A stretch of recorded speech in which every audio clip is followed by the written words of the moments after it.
Olá, muito boa tarde para você. Seja muito bem-vindo ao RS em Pauta desta terça-feira com imagens da Serra Gaúcha, Caxias do Sul, 27 graus. Olha aí, o céu bastante nublado. Em Caxias tem instabilidade e previsão de tempestades para a tarde e noite desta terça-feira. Mas com chuva ou sem chuva, nós estamos aqui no RS em Pauta para levar informação para você através do 575 para o Brasilzão afora. Está aí o QR Code para você apontar aí a câmera do seu celular, conferir as informações, as notícias aqui da Masper TV, pelo 575, pelo 520 da Claro TV e também aí, né, pelo nosso YouTube, @Masper TV. Se inscreve, ativa a notificação, dá aquele legal lá pra gente. Tem também aí o nosso perfil lá no Instagram, com os bastidores aqui do programa, e também o nosso site, né, maspertv.com.br. Acompanhe ao vivo no nosso site aqui a programação da Masper TV. Tem um QR Code ali também, como eu disse ali, aponta a câmera do seu celular e você tem as informações ali na palma da sua mão. Agora a gente tem também aí o nosso WhatsApp 995171412 para você mandar aquela sugestão de pauta, né? Pra gente aqui participar da programação do RS em Pauta. E, claro, obrigado lá por me seguir lá no meu Cláudio Andrade, _jornalista. O RS em Pauta já está no ar.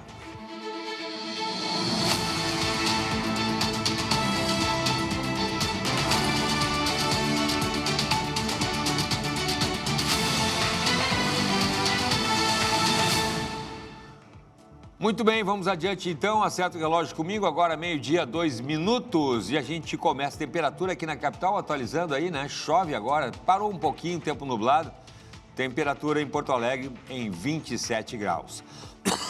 Desculpe, vamos adiante, haja saúde, né? É umidade, é sol, é calor, é frio, é tempestade, mas vamos lá. Porque a gente começa com notícia boa, porque o sonho da faculdade, né, está mais perto aí de quem estuda na rede pública. O governo do Rio Grande do Sul e o CIE estão abrindo 8.000 vagas gratuitas para o Enem. Olha aí, Enem 2026, né?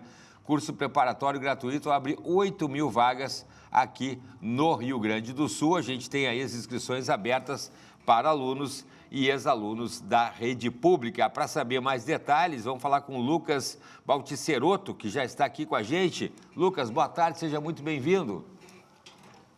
Ô, Cláudio, boa tarde, tudo bem? Prazer estar aqui falando com vocês. Prazer é nosso também. Eu tenho um carinho muito grande pelo CIE, porque foi no CIE que eu comecei meu primeiro estágio lá na SMT, na Secretaria Municipal dos Transportes, lá nos anos 80, através do CIE. Depois fui para o Lindóia Tênis Clube, assessoria, enfim, né? Estágio no CIE tinha até o fim da faculdade.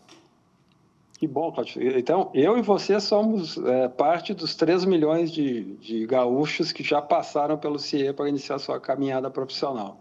Olha só. Sem dúvida alguma, um diferencial bem significativo. Olha só que bacana. E agora tem essa questão aí também das vagas, né, para o Enem. Como é que é isso, Lucas?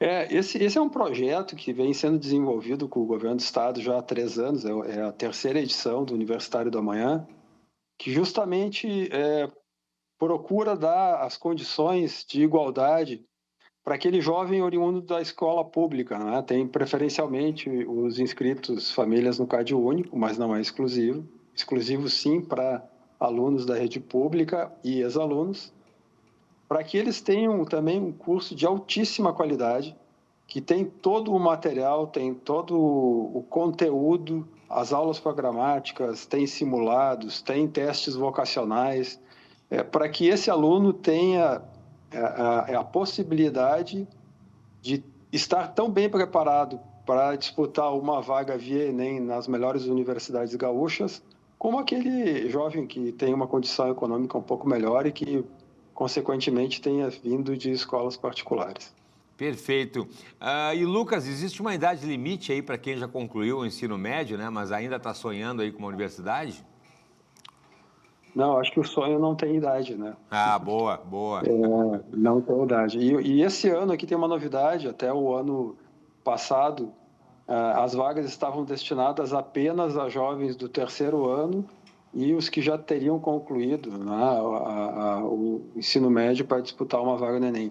Este ano aqui, jovens do primeiro e segundo ano do ensino médio também podem se candidatar a ter uma dessas bolsas, que é já para ele ir tendo acesso e conhecendo um pouco melhor como funciona aí o Enem, né? Que bacana. E tem também a questão do aplicativo, né? Que era uma das grandes barreiras aí. Agora o estudo online, a única questão ali é você ter a internet, né? Uma coisa que é uma evolução deste ano, até o ano passado, era só via mesmo a web, né? E esse ano aqui se criou um aplicativo, nós fizemos um aplicativo onde tem toda a gestão do programa. Ali você tem as matérias, você pode acompanhar o percentual do conteúdo que você já conseguiu estudar. Enfim, ele é bem completinho, é um aplicativo que não pesa no celular, não ocupa espaço, né, de memória e é extremamente útil para o jovem. Que bacana, eu estava vendo claro, aqui. Tem a questão do acesso, mas hoje em dia, né, Cláudio, Sim.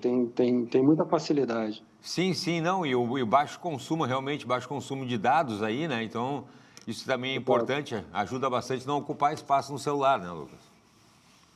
Isso, a gente tem tanto aplicativo hoje, né? Pois é. Que estava ocupando um espaço significativo de memória, mas não é o caso desse e, sem dúvida, ele facilita bastante o estudo, o controle, inclusive nos ajuda, né, a fazer a gestão de tempo aí para estudar com mais afinco ali, com um resultado melhor. E que bacana, porque o ano passado, vale a gente lembrar aqui, né, Lucas, falar que o ano passado essa edição também está acontecendo aí porque a procura foi muito satisfatória, né? Foi imensa o ano passado, né? O ano passado haviam sido disponibilizadas 5.100 vagas. Em função da altíssima procura que teve, nós acabamos ampliando para 8.000. Todas as vagas foram preenchidas e teve ainda, infelizmente, alguns alunos que não conseguiram. Esse ano são 8.600 licenças que estão sendo disponibilizadas e a gente tem a certeza aí que logo aí elas vão terminar, né? Porque realmente é um diferencial muito grande. O curso é fantástico. Que bacana, né? E tem um conteúdo aí, eu estava vendo também, Lucas, abrangente, né? Ele cobre aí as 4 áreas do Enem e também aí tem videoaulas também. Tem acesso a simulados e aí aqueles testes vocacionais também? Simulados, exatamente. Tem os simulados dos 2 últimos anos, tem os testes vocacionais, aquele aluno que eventualmente ainda está em dúvida, né? Poxa, qual é a carreira que eu vou seguir? Quais são as minhas maiores aptidões? Ele pode fazer ali, inclusive, essa parte que vai direcionar ele de uma maneira bem consistente, né?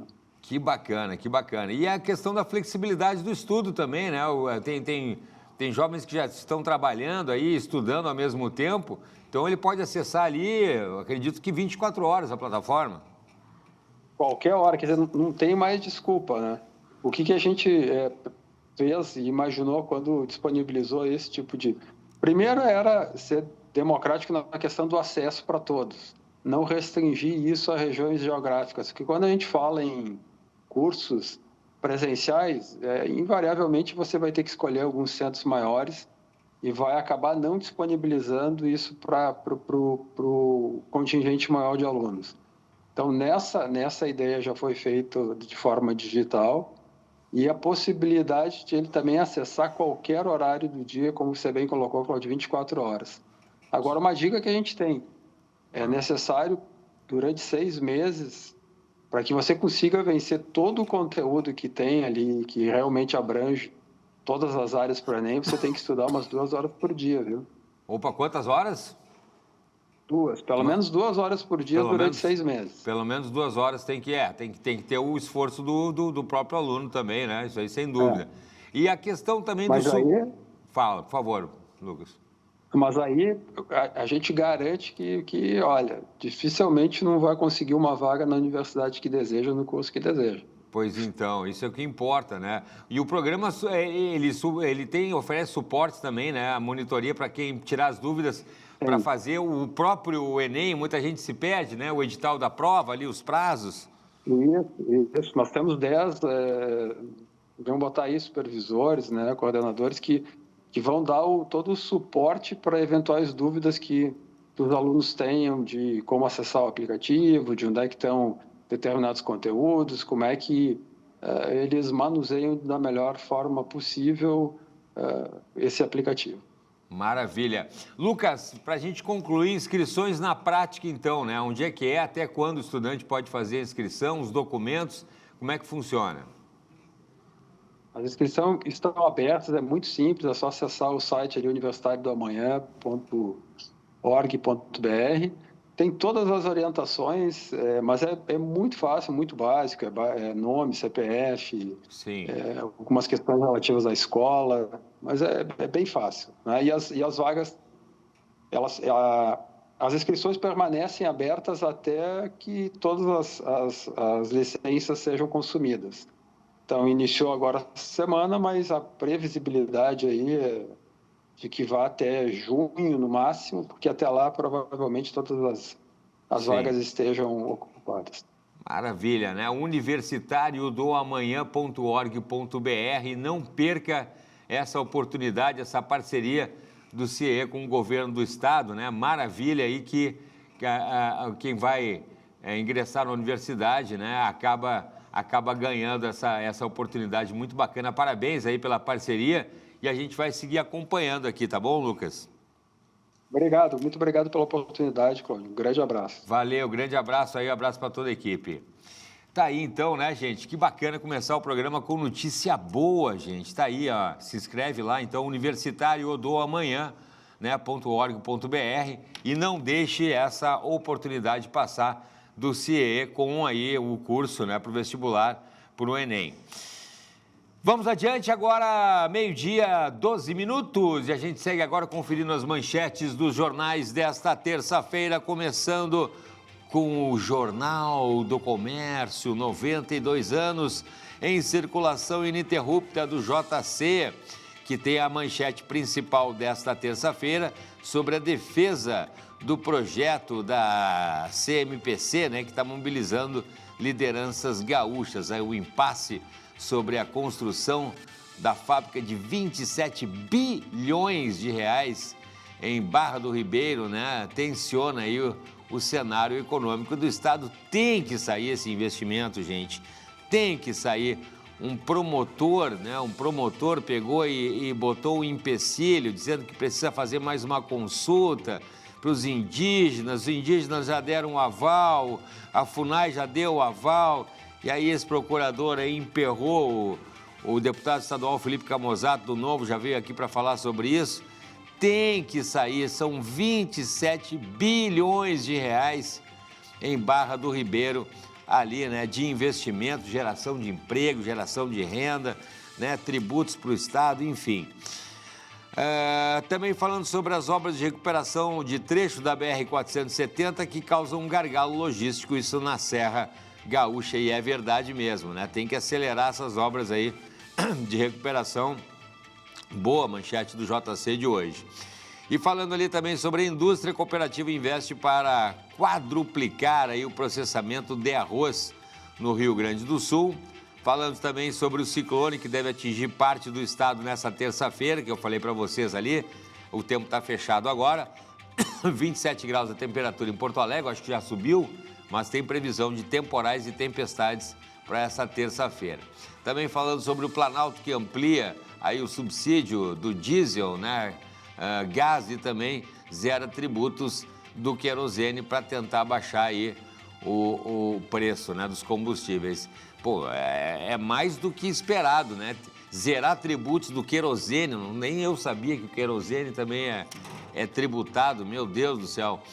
Preço dos combustíveis estabiliza no estado e no país, né? Agora passou ali o conflito maior, então já está estabilizando novamente, só que estabilizou em R$ 6,50, R$ 6,70, alguns postos aí quase R$ 7,00. Tem que estabilizar para o valor que estava antes, abaixo de R$ 6,00, né? E também falando sobre a corrida espacial, missão Artemis 2 bate recorde de distância da Terra. Manchetes do Jornal do Comércio desta terça-feira. Vamos adiante, o que a gente tem mais aí? Correio do Povo. O governo federal anuncia medidas para conter a alta dos combustíveis, né? A gente está falando ali sobre o pacote que inclui aí, né, subsídios do diesel, do gás de cozinha, isenção de impostos aí, como o PIS/COFINS, enfim, né, para tentar baixar o preço aí dos combustíveis. Diz que já está estabilizado, mas estabilizado em 6,50, quase 7, tinha que baixar mais um pouquinho. Também falando sobre o ciclone extratropical que traz chuvas, temporais e vendaval aqui para o estado. Lá no litoral norte começa a coleta de depoimentos e análises técnicas sobre a queda do avião lá em Capão da Canoa. E ali falando também sobre Artemis 2, que chega ao ponto mais distante da Terra, recorde no espaço, né? Os astronautas ali da atual missão da NASA superaram a Apollo 13, né? Que deu a volta na Lua. A Artemis 2 deu uma volta um pouco maior, né? Foi um pouco mais longe depois da órbita da Lua, então superou a missão da Apollo 13, que levou os astronautas a pisarem na Lua. Falando também sobre country rock, o Lynyrd Skynyrd é a atração de hoje, aqui na capital, baita banda, né? E também falando sobre o 7 de abril, que a ciência marca aí esse dia da saúde, né? E o Judiciário está realizando uma semana temática em função da saúde. Para fechar, a gente tem o Diário Gaúcho desta terça-feira, infelizmente falando sobre a família, né, de vítima que cobra respostas. Flávio Lucas Grubert, né, morreu após ser atingido por uma bala perdida durante um tiroteio entre PMs e suspeitos em Canoas. Na verdade, não é uma bala perdida, né, é uma bala achada que infelizmente acabou achando aí o Flávio Lucas e acabou morrendo após essa troca aí de tiros, né? Uma tristeza. Também falando sobre as oportunidades de emprego, quase 3.000 vagas de emprego, né? Também os prodígios do xadrez miram mundial, aqui a galera que joga xadrez na capital, eu jogo xadrez, acho muito legal. Capão da Canoa, também falando sobre o restaurante que foi atingido por avião e é alvo de saques. O pessoal saqueou o restaurante que foi destruído pelo avião, inclusive levaram micro-ondas, peças do avião, né? É impressionante. Os caras acharam que tinham perdido tudo, o pouco que ficou foi saqueado ainda, é brincadeira. E também falando ali, né, sobre a Vida Nova ao Manto Sagrado, né? Empresa da capital especializada em restaurar camisetas de times. Então aí a galera que tem aquela camiseta surradinha ali, tem uma empresa, né, do seu time do coração, tem uma empresa que recupera essas camisas. Tu vê, tem mercado para tudo, né? Tá aí, então, para fechar as manchetes desta terça-feira. Vamos fazer nosso primeiro intervalo com imagens de Santa Maria. A gente tem 24 graus por lá, região central do estado. A gente vai trazer informações sobre o temporal que já atingiu aí essa região do estado. Baixou a temperatura, 24, mas olha só, tempo bastante fechado. A gente já volta um instante só.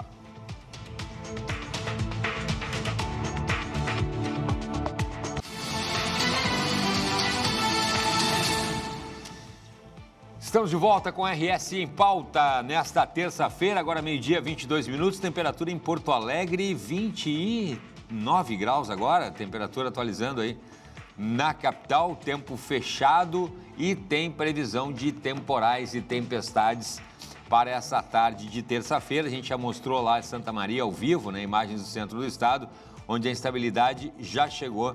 Daqui a pouquinho a gente vai dar mais detalhes para vocês. Vamos adiante, porque olha aqui, a gente segue falando sobre uma questão muito bacana, né? Quem acompanha aqui o RS em Pauta já tem visto a gente conversar com a turma da Casa de Saúde Menino Jesus de Praga, né? A Carolina Volpato vem aqui seguido, né? Assessora. E hoje a gente está recebendo a coordenadora de Relações Institucionais e também Serviço Social, Eduarda Ros. Eduarda, obrigado pela participação. Muito obrigada pelo convite, é um prazer estar aqui. Interessante, né? Eu estava vendo aqui, achei muito legal isso. Nem toda família nasce do sangue e algumas nascem do encontro e da disponibilidade de amar. Achei muito legal porque eu acho que resume, né, a questão do conceito da casa, não é, Eduarda? Com certeza. A Casa de Saúde Menino Jesus de Praga é um acolhimento institucional, né, voltado para a saúde da pessoa com deficiência. Então, são pessoas hoje residentes da instituição, de todas as idades, crianças, adolescentes e adultos, que por diferentes razões precisaram ser afastadas do seu convívio familiar, né, temporária ou definitivamente, e encontram na casa um espaço protetivo, né, com cuidados clínicos, mas também com muito carinho, muito afeto. Com certeza. Onde fica a casa, para o pessoal que não conhece? A casa fica na rua Nelson Zang, no bairro Partenon, ali pertinho da PUC. Pertinho da PUC ali, né? Quantas crianças são atendidas hoje e adolescentes? Hoje, de crianças e adolescentes, nós temos 20, mas ao todo são 59 acolhidos, daí de todas as idades. De todas as idades, Exato. né? E aí em situações que muitas vezes foram para ficar só um período e outras de uma maneira permanente? Isso. Quando os acolhidos são encaminhados para casa, a gente sempre busca fazer esforços para que eles retornem para suas famílias, para suas residências.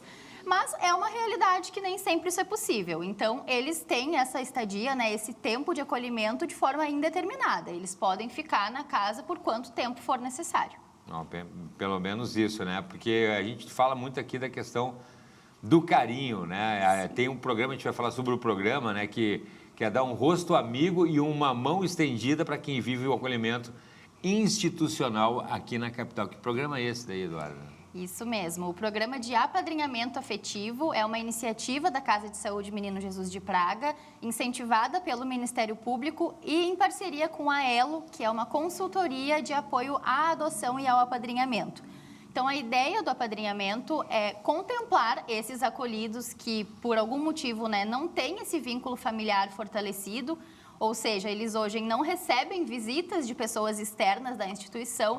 Então, conectar esses acolhidos com pessoas da comunidade que estejam, né, dispostas a dar esse tempo, essa atenção, essa dedicação individualizada para esses acolhidos. Imagina, né? Porque tem eu estava vendo aqui, tem um apadrinhamento, né? Isso. Com a adoção tem um vínculo afetivo e tem um acolhimento institucional, que é diferente.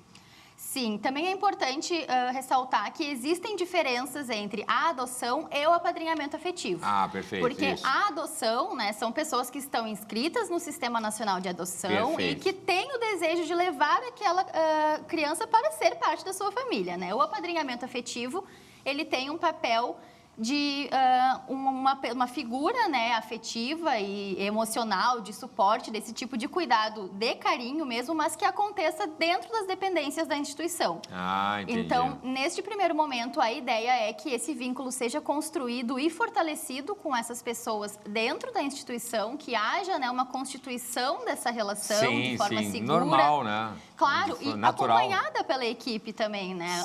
O papel do serviço social e do restante da equipe multidisciplinar da casa vai ser em preparar esse padrinho, em esse afilhado também, para receber esse novo vínculo, Claro. E que eles possam, então, juntos construir essa nova relação que seja de trocas de um momento de leitura ou de levar numa praça, né? Ou de ter um momento individualizado. Porque por mais que a gente preste o melhor cuidado em saúde especializado, né, é esse toque extra do carinho, do afeto que a gente busca encontrar nesses voluntários que vão atuar no programa. Importantíssimo, né? E lindíssimo também, né? Um ato desses, né? Inclusive tem um ciclo formativo também para esses padrinhos ou madrinhas. Sim, né? Para se prepararem. Com certeza. É bem importante porque é uma responsabilidade. Né? Quando esses padrinhos ou madrinhas, eles manifestam o seu interesse em participar do programa, eles precisam entender que é uma responsabilidade afetiva que eles estão assumindo com esse vínculo e com esse acolhido, que vai criar uma expectativa, né? Quando que a minha madrinha vai me visitar? Quando que meu padrinho vai vir me ver? Então, esse ciclo formativo, ele tem o objetivo de preparar esse padrinho e essa madrinha, né, com a realidade de um acolhimento institucional, né, de quais são o perfil desses acolhidos, pensando porque o programa de apadrinhamento afetivo, ele é replicado em outras instituições de acolhimento. Mas por que o da Casa de Saúde é diferente? Porque os nossos acolhidos têm deficiências múltiplas, né? Deficiências neurológicas, deficiências físicas, algumas delas de média e alta complexidade em saúde. Então, ele é um perfil diferenciado. Então, nesse ciclo formativo, vai ser abordado, além da realidade como acolhimento num geral, mas também das particularidades do nosso acolhido, né? Para que essa relação possa ser mais proveitosa e mais assertiva. Que bacana, né? E vocês, esse programa já tem há um tempo, é inédito, como é que é? Hoje nós já temos alguns acolhidos que eles são apadrinhados, claro, com um respaldo judicial, né, com essa autorização para que aconteça, porque quando uma pessoa está em acolhimento, né, e não recebe visitas das suas famílias, a gente precisa de uma autorização para que terceiras pessoas façam essa visita, uma questão de segurança, enfim. E existem já algumas pessoas que são da comunidade ou que tinham outros tipos de vínculos com esses acolhidos que já fazem essas visitas e são madrinhas, até este momento, informais, digamos assim. Sim. Mas com a constituição do programa, que vai acontecer de forma oficial amanhã, a partir do evento que nós teremos lá na casa. Opa! Pois posso falar um pouquinho mais sobre o evento. Claro, deve. A partir, então, da formalização desse evento que nós teremos termos de responsabilidade, de adesão, para que esse compromisso seja realmente chancelado e elas façam parte oficialmente do programa. Então, sim, já existem alguns acolhidos que são apadrinhados, mas a ideia é que, a partir da constituição do programa, isso seja ampliado, né, e multiplicado para mais acolhidos, para que a gente possa beneficiar o maior número possível. Não, eu achei fantástico, né? Eu acho um ato de quem for participar, um ato de carinho, assim, importantíssimo, né, para as crianças e os adolescentes que ficam lá na casa. E o lançamento vai ser amanhã?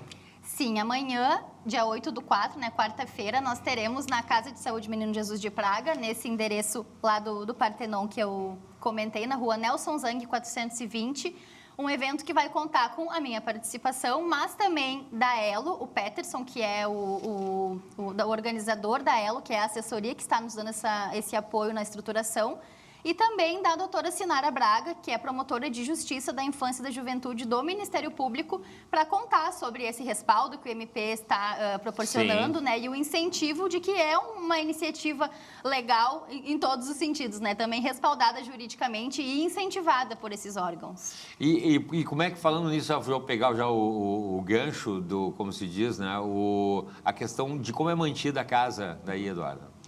Hoje a casa tem fontes de recursos diferentes, algumas delas são com parcerias com o poder público, mas uma fonte importantíssima é a doação da comunidade. Né? Sim. Então a gente tem projetos que recebem doação pelo imposto de renda, né? Então quando a pessoa faz a sua declaração, ela pode destinar parte, tanto pessoas físicas ou jurídicas podem destinar parte desse imposto para incentivo do projeto. Ou também temos outras formas de doação de recurso financeiro, mesmo por chave Pix, ou outros tipos de doação de insumos, ou de trabalho voluntário também. Todas essas informações estão lá na casa, no site da casa, que é casadomenino.org.br. Eu ia te perguntar porque tem pessoas, tem funcionários na casa, né, para manter lá, para cuidar também, certeza, né, além dos voluntários. Temos hoje aproximadamente 170 funcionários efetivos que fazem tudo acontecer. Imagina uma folha por mês. Exatamente. E hoje a nossa folha de pagamento é o nosso maior desafio, porque é só o recurso financeiro que pode dar sustentabilidade para esse serviço, né? Então, a gente sempre busca o apoio da comunidade também nesse sentido, para que a gente possa continuar prestando o melhor atendimento possível para os acolhidos. Olha só, né? Olha só. Então, quem está aí, né, por favor, né, qualquer ajuda...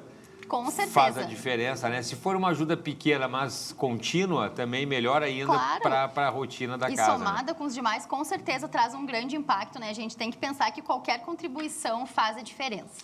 Bom, a gente tem, então, falando da questão do programa, que vai ser lançado amanhã, né? Que vai impactar na rotina das crianças e dos adolescentes, né? Que ficam lá. O primeiro convívio é com foco na própria casa, né? Depois você falou que pode levar em praça e tal. Isso. Mas começa...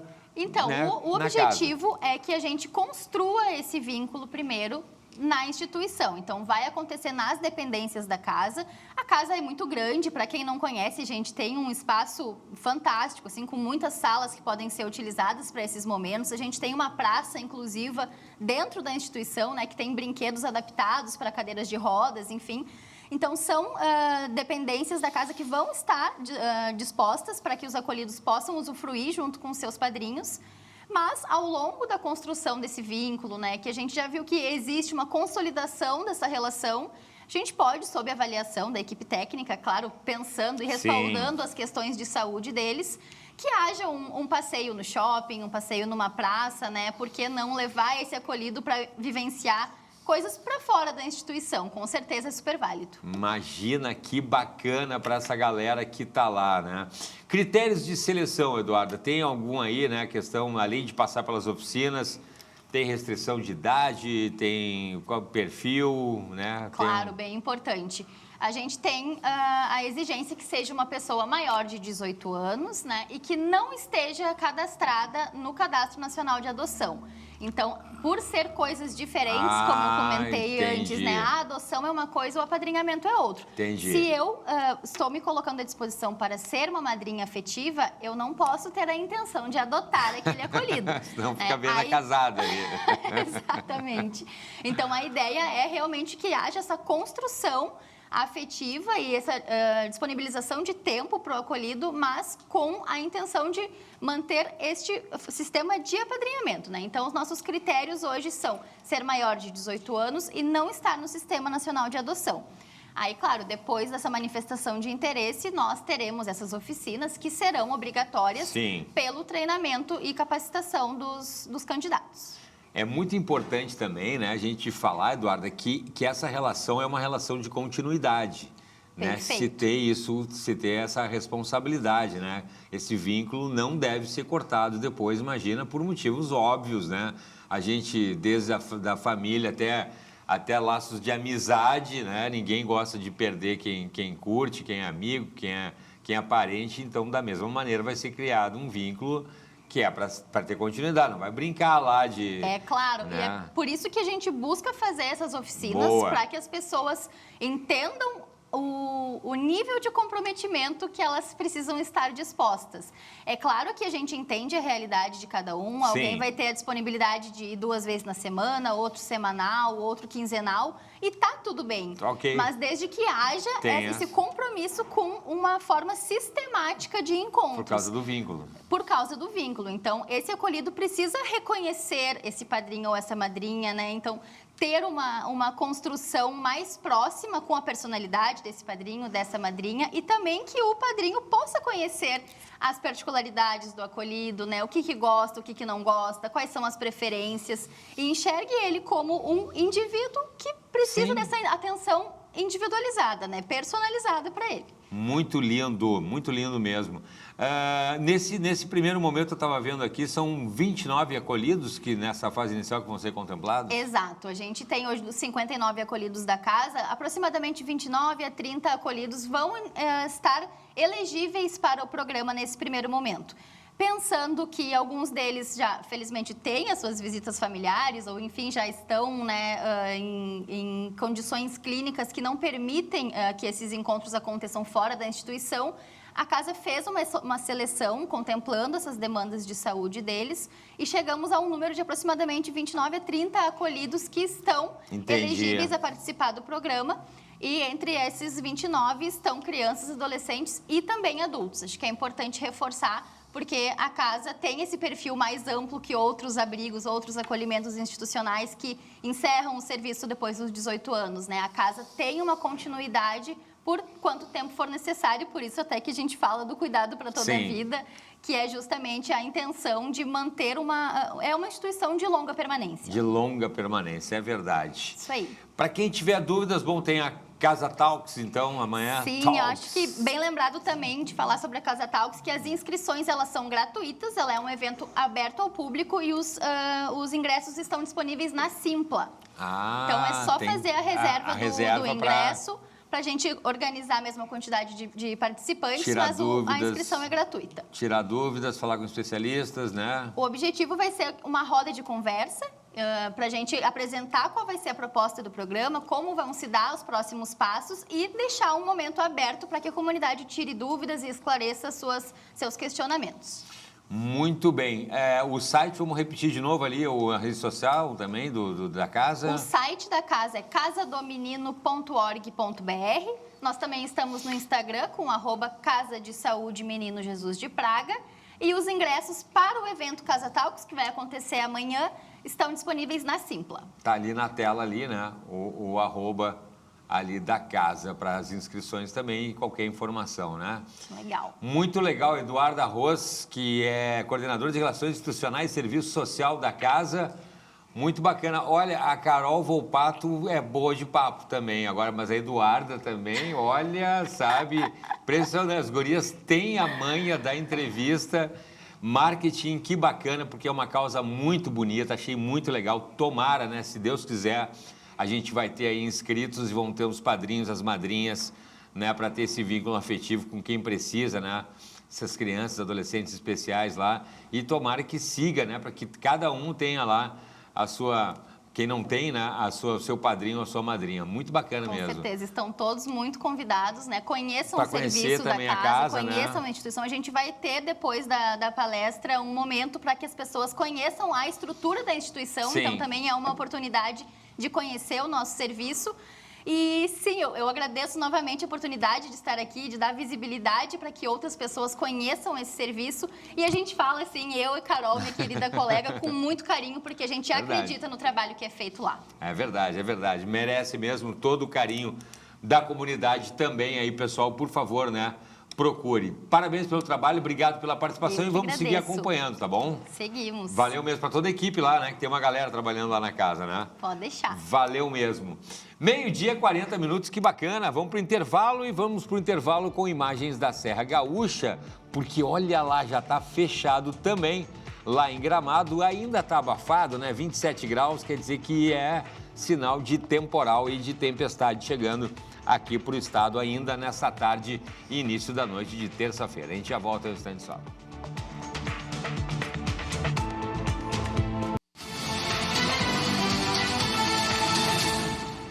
Estamos de volta com a RS em Pauta agora, 15 minutos para 1h da tarde. Seja muito bem-vindo se você se conectou agora. A gente está pelo 575, pela Parabólica Digital Brasileira, com um sinal aberto via satélite para todo o país. Obrigado aí você que nos acompanha, que manda os recados aí dos 4 cantos do Brasilzão. Também aqui para mais de 11 milhões de gaúchos, né? Pelo 520 da Claro, antiga NET, aqui para a região metropolitana e interior do estado. E para toda a galáxia, né? Aí pela plataforma digital de sua preferência. A gente segue falando agora, a gente estava falando sobre a casa, né? Menino Jesus de Praga ali, que faz um trabalho fantástico, né? Entra lá no site se você quiser participar, tem um programa de apadrinhamento. E tem outra situação também, né, que vale total a nossa atenção, porque hoje é o Dia Mundial de Combate ao Câncer, né? A gente tem a situação do câncer infantil, né, que cada segundo aí conta, né? Pode ser fatal, você tem que ter o diagnóstico precoce, como os outros tipos de câncer. Então, a gente tem o Instituto do Câncer Infantil, que faz um trabalho muito bacana. Estou recebendo aqui o doutor André Bruneto, que é superintendente do ICI, para falar mais sobre esse dia com a gente. Doutor André, seja muito bem-vindo, obrigado pela participação mais uma vez. Era na outra emissora, mas fica mais uma vez. Obrigado, doutor André. Obrigado pelo convite. Olha, é um prazer estar aqui. Câncer infantil, a gente tem falado aqui, né? Tem os meses, as cores, né? O câncer de mama, nos homens o câncer de próstata, que os homens não são muito de ir ao médico, é importante ir, ou a questão da incidência do câncer de pele. Mas o câncer infantil eu acho que é muito impactante, assim, né? Uma criança com câncer é uma coisa assim. Eu estava conversando com o André fora do ar ali, a gente estava falando que a gente não tem problema nenhum, né?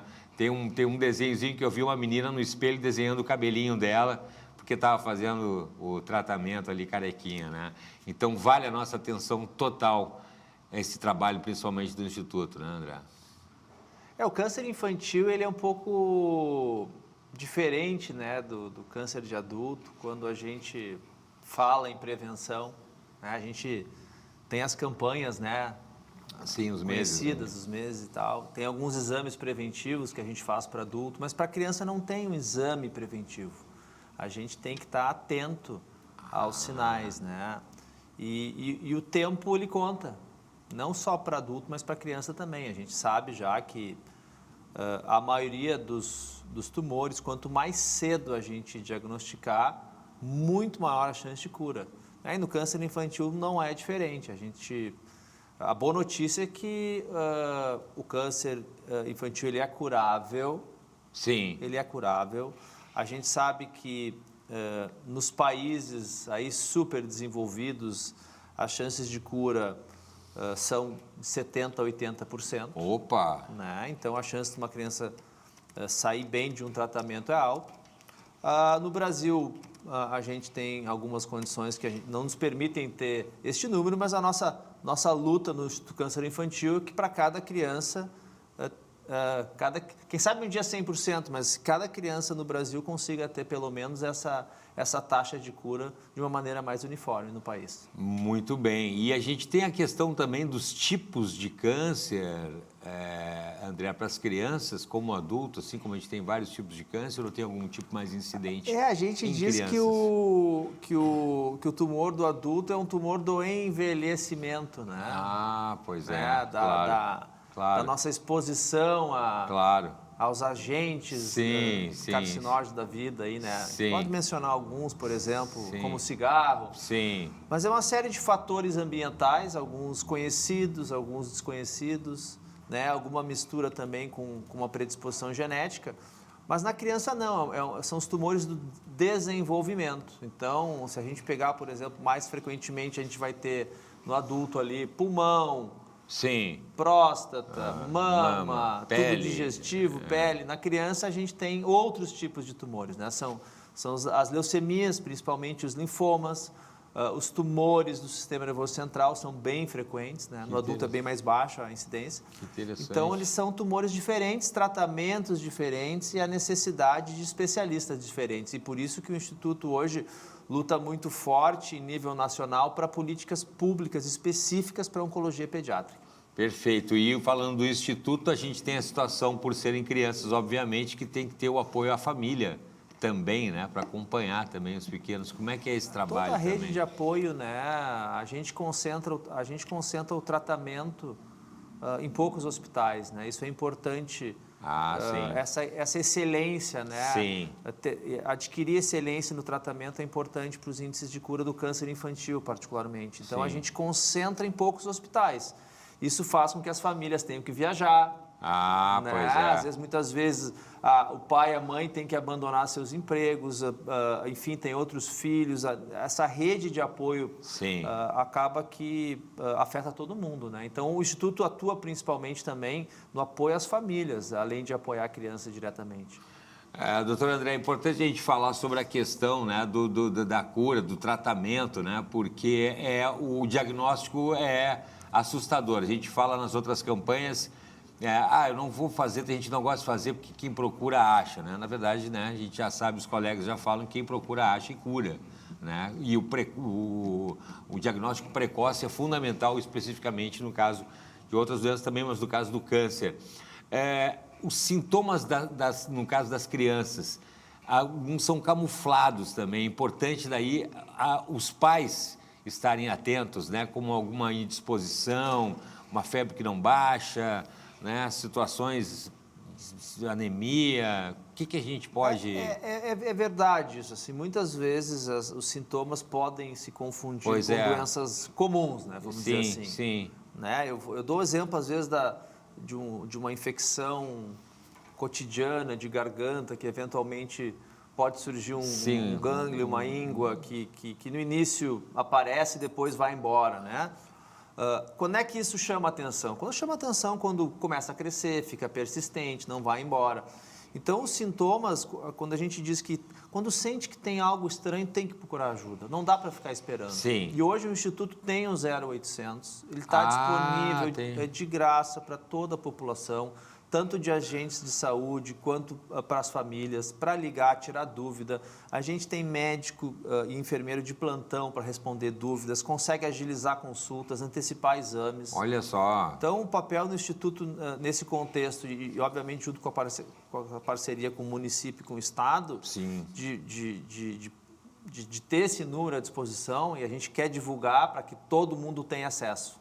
Que importante, né? E aí a responsabilidade dos pais. E tem também a questão também eu acho muito bacana falar, a medicina de um modo geral aqui do Brasil e aqui do Estado, tem um papel além da questão do tratamento, da pesquisa também, né? Do estudo pelas crianças e da contribuição também científica, né? Isso eu acho muito bacana. O Instituto ele é muito reconhecido pelo seu papel na assistência, né? Mas a gente pegou um pouco o modelo das ONGs do exterior, que captam muito recurso para a pesquisa. E a gente aqui entendeu que isso é importante estudar os nossos pacientes aqui Claro, na América Latina, no Brasil, tem uma no especificidade, né? As alterações genéticas às vezes são diferentes, as predisposições são diferentes, os tratamentos podem inclusive até mudar de acordo com a população. Olha só. As toxicidades, enfim, a gente Olha sabe só. também hoje que a gente tem uma miscigenação indígena muito forte. Verdade. Tem algumas alterações que a gente chama de polimorfismos que podem predispor a aumento da toxicidade à quimioterapia. Olha só. Está estudando isso Eu também. aprendo uma coisa que é diferente todo dia nesse Então, programa. estudar a nossa população, né? Então, o Instituto tem esse papel, a gente tem um laboratório de pesquisa lá, tem estudo clínico em andamento, enfim. O Instituto se preocupa não só em dar assistência à família para otimizar o tratamento, mas também fazer pesquisa de ponta para, quem sabe, um dia a gente chegar no 100%. Imagina no 100%, né? Ainda mais falando de crianças, né? Inclusive tem expansão, doutora André, da sede agora em 2026, aí está ampliando aí a sede para atender mais também. Até afinal tem uma campanha também de doação para deixar o nome gravado lá. Opa! No prédio novo. Né? Tem tudo no nosso site ali, entra no ICI. www.ici, né? institutocancerinfantil.org. Então, as tuas informações todas ali, o 0800 também. E a gente está nessa luta, estamos em obras agora para ampliar os atendimentos, ampliar a pesquisa, ampliar a assistência, ter mais espaço. A gente está num projeto bacana agora de ensino. Também? Desenvolvido, sim. Também? Sim. Olha só. O Instituto, a gente está falando da casa que é mantida por doações, o Instituto tem parceria com o município, com o Estado? Como é que funciona lá, doutor André? Sim, tem uma plataforma bem variada, né? Desde os nossos recursos que vêm de campanhas, como, por exemplo, Mac Dia Feliz, Corrida pela Vida, né? Sim, é verdade. E, enfim, uma série de ações na comunidade. A gente tem doação de pessoas através do nosso telemarketing, que vão lá todos os meses e contribuem, pessoas físicas. A gente tem projetos de lei de incentivo, como Fundo Criança. Pelo imposto de renda. Pelo imposto de renda. A gente tem doações de pessoas... Enfim, são das mais variadas plataformas. Os projetos de pesquisa que eu coordeno, a gente consegue fonte de recursos do PRONON, que é uma outra lei de incentivo fiscal específica para oncologia no Brasil inteiro. Então, tem diversas formas da gente captar recursos na comunidade para a nossa missão, né, que é salvar vidas. Que é salvar vidas dessas crianças aí, né? E o Instituto do Câncer Infantil faz um trabalho muito bacana também. Gostei do programa de hoje, nessa linha aí, né? Pra gente social também, né? Não ficar só aí, a gente vê tanta bobagem no celular, então vamos ver umas coisas úteis aí para ajudar quem realmente está precisando ali. Doutor André Bruneto, muito obrigado pela participação mais uma vez, né? Hoje a gente está conversando com o doutor André por causa do Dia Mundial do Combate ao Câncer, falando do câncer infantil e do Instituto do Câncer Infantil, que nos orgulha muito aqui no estado. Você pode entrar no site lá se quiser colaborar e ajudar, inclusive nessa reforma aí que está sendo feita agora, né? Vai ser muito bem-vinda.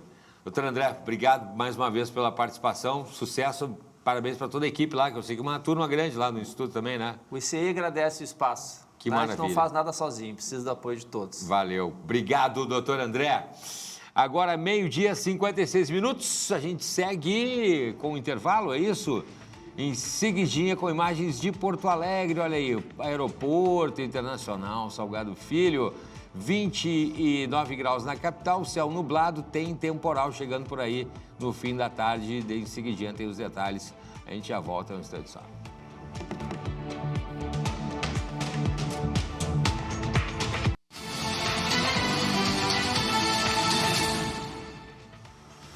Muito bem, estamos de volta com o RS em pauta dessa terça-feira com tempo nublado aí, né? A gente está aí com uma situação aí de tempo abafado, né? E a gente está aqui acompanhando. Olha aí essas imagens aí, né? Olha essas imagens aí.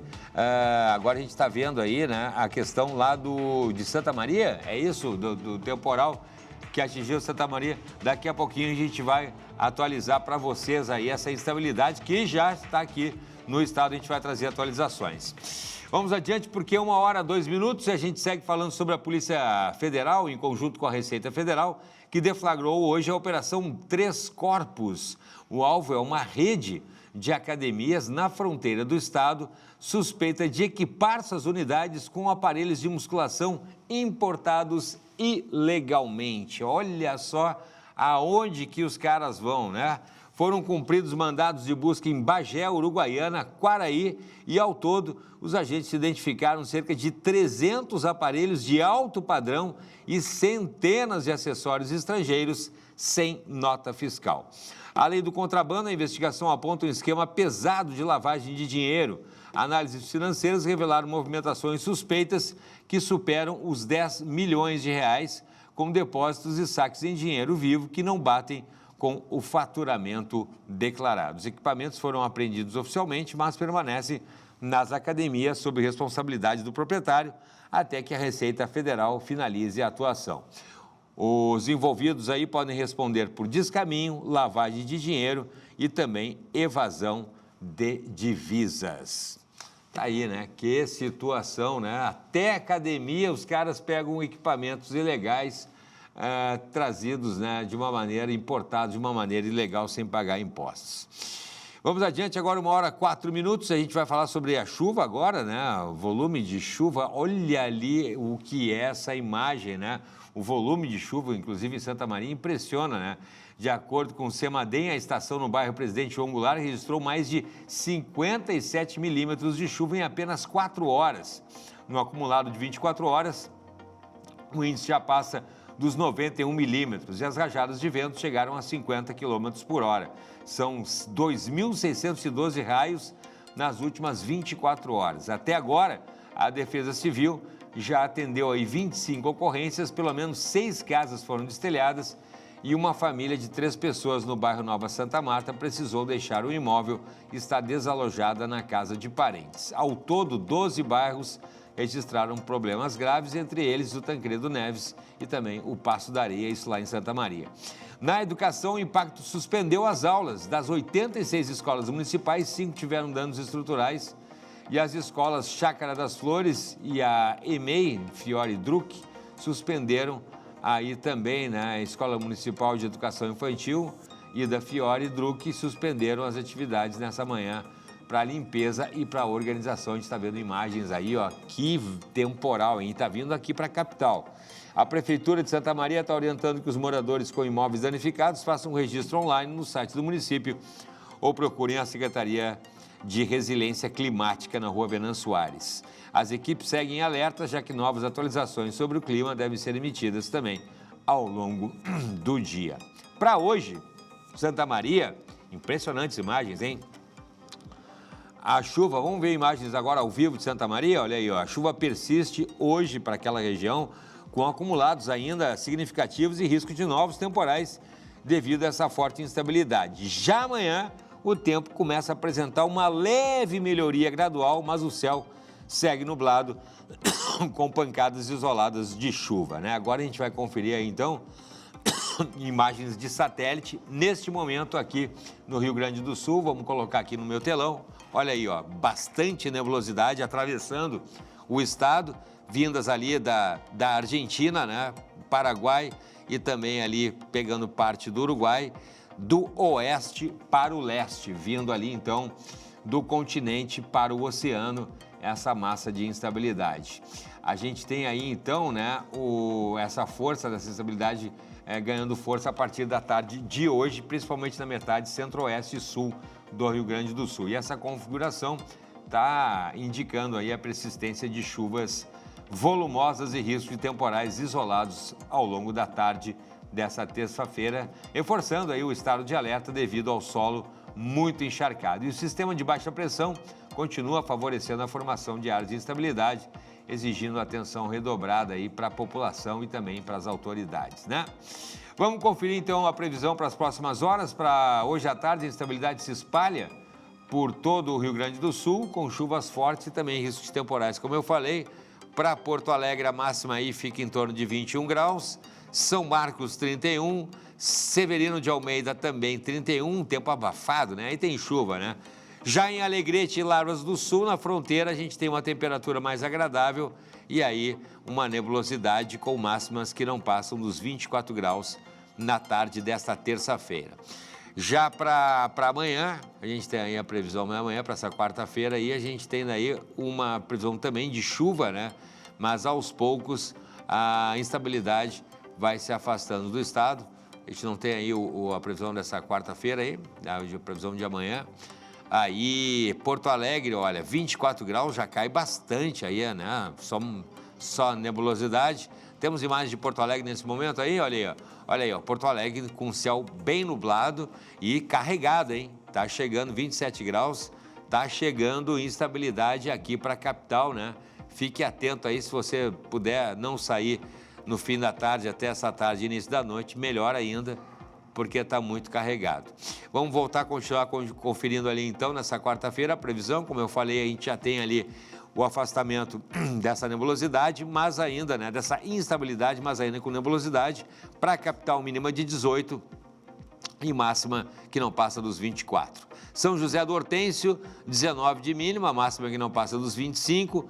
Em Miraguaí, né, a gente já está aí também com temperaturas mais agradáveis, mínima de 17 e máxima de 23. Estrela Velha também ali, né, uma amplitude térmica pequena com nebulosidade. E Santa Vitória do Palmar também aí uma temperatura uniforme para praticamente todas as regiões do estado, com mínima de 16 e máxima que não passa dos 23 graus em Santa Vitória do Palmar, fonte do IMET, previsão para esta quarta-feira. Fique atento então, né? Fique atento aí porque tem temporais, repito aí, né? Se puder, não sai de casa, fique abrigado, principalmente até o fim da tarde dessa terça-feira e o início da noite. A gente vai ficando por aqui, obrigado pela sua audiência, obrigado pelo seu carinho, uma excelente tarde, uma ótima noite e amanhã você já sabe, meio-dia estou te esperando aqui. Olha aí, ó, imagens já de chuva ao vivo aqui, né, no Rio Grande do Sul. A gente está vendo aí imagens ali da região de Lajeado e Estrela, já com bastante chuva. Se você vai pegar a estrada, vá com calma, vá com cautela, vá com paciência, né, e dirija com segurança, tá bom? A gente já volta não, a gente volta amanhã ao meio-dia. Uma ótima tarde.